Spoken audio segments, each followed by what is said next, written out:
महाभारत में हनुमान जी का एक और प्रसंग अर्जुन से जुड़ा है। आनंद रामायण में वर्णन है कि अर्जुन के रथ पर हनुमान के विराजित होने के पीछे भी कारण है। एक बार किसी रामेश्वरम तीर्थ में अर्जुन का हनुमान जी से मिलन हो जाता है। इस पहली मुलाकात में हनुमान जी से अर्जुन ने कहा, अरे राम और रावण के युद्ध के समय तो आप थे। हनुमान जी, हाँ। तभी अर्जुन ने कहा, आपके स्वामी श्री राम तो बड़े ही श्रेष्ठ धनुषधारी थे, तो फिर उन्हें समुद्र पार जाने के लिए पत्थरों का सेतु बनवाने की क्या आवश्यकता थी। यदि मैं वहां उपस्थित होता तो समुद्र पर बाणों का सेतु बना देता, जिस पर चढ़कर आपका पूरा वानर दल समुद्र पार कर लेता। इस पर हनुमान जी ने कहा, असंभव, बाणों का सेतु वहां पर कोई काम नहीं कर पाता। हमारा यदि एक भी वानर चढ़ता तो बाणों का सेतु छिन्न भिन्न हो जाता। अर्जुन ने कहा, नहीं, देखो यह सामने सरोवर है, मैं उस पर बाणों का एक सेतु बनाता हूँ। आप इस पर चढ़कर सरोवर को आसानी से पार कर लेंगे। हनुमान जी ने कहा, असंभव। तब अर्जुन ने कहा, यदि आपके चलने से सेतु टूट जाएगा तो मैं अग्नि में प्रवेश कर जाऊंगा, और यदि नहीं टूटता है तो आपको अग्नि में प्रवेश करना पड़ेगा। हनुमान जी ने कहा, मुझे स्वीकार है, मेरे 2 चरण ही इसने झेल लिए तो मैं हार स्वीकार कर लूंगा। तब अर्जुन ने अपने प्रचंड बाणों से सेतु तैयार कर दिया।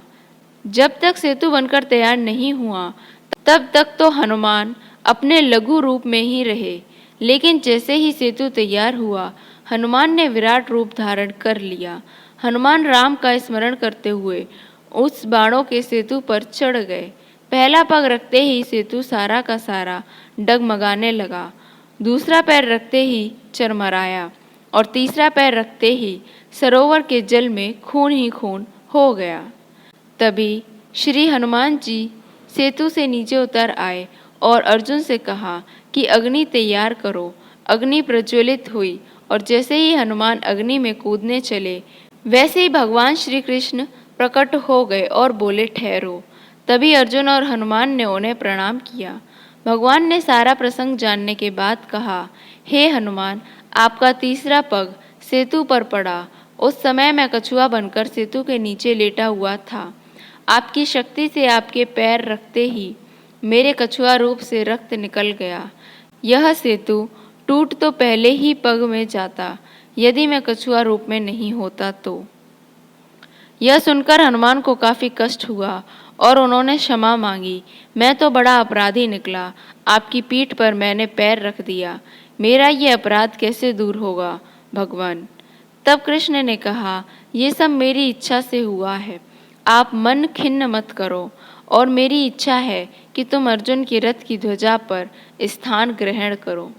इसलिए द्वापर में श्री हनुमान महाभारत के युद्ध में अर्जुन के रथ के ऊपर ध्वजा लिए बैठे रहते हैं। महाभारत के युद्ध में श्री कृष्ण ने अर्जुन का साथ निभाया, उसका पथ प्रदर्शन किया, लेकिन रक्षक हनुमान जी थे। रामायण में प्रमुख भूमिका निभाने वाले भगवान हनुमान महाभारत में भी उपस्थित थे। माना जाता है कि महाभारत के युद्ध में हनुमान जी ने अर्जुन की युद्ध के अंत तक रक्षा की थी। अपने वचन का पालन करते हुए कुरुक्षेत्र के युद्ध में अर्जुन के रथ के ध्वज में हनुमान जी विराजमान हुए। युद्ध के अंतिम दिन श्री कृष्ण ने हनुमान जी की उपस्थिति को प्रमाणित करते हुए अर्जुन को रथ से उतरने को कहा।